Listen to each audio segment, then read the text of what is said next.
looking at chapter 4 of The Great Gatsby. We kind of got all of the boring stuff kind of out of the way, but now we are going to kind of get into some of the good stuff. And I think chapter 4 makes things kind of click a little bit better. So we hear more rumors about Gatsby. Of course, they're kind of the same thing. Is he a bootlegger? Is he a murderer? His mystery again gets increased, and that's kind of what makes him so appealing. There's this giant list of names then in chapter 4. It's a who's who of the 1920s, but the problem is those people are all dead. You don't know who they are. We learn a little bit about Gatsby's background. He says he's the son of wealthy parents from the Midwest, but he says Midwest and then he says San Francisco, and I don't know if you've seen a map lately, but not the Midwest.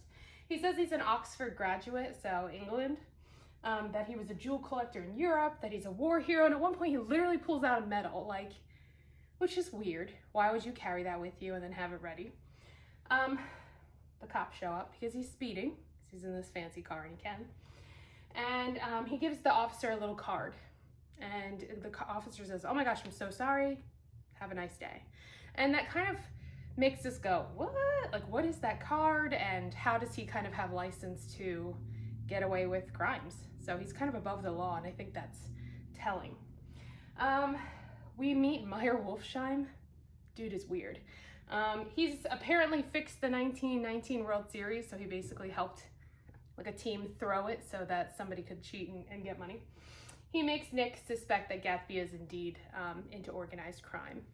And he also has human molar cufflinks, teeth for his cufflinks. It's weird and it's gross.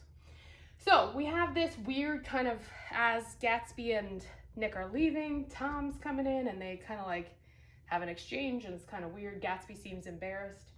And then we find out what happened at the end of chapter 3 with Jordan and with Gatsby. So we find out that Gatsby had previously dated Daisy, and it was during the war, and they were totally in love.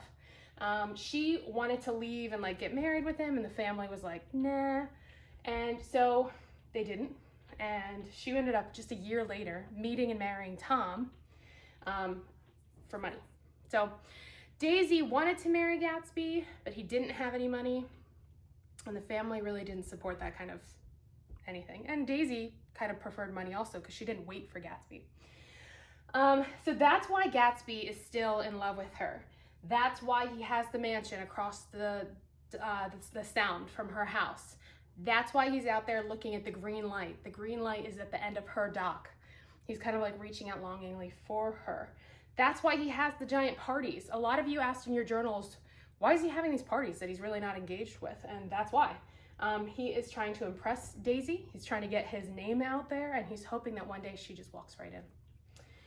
So we kind of have this moment.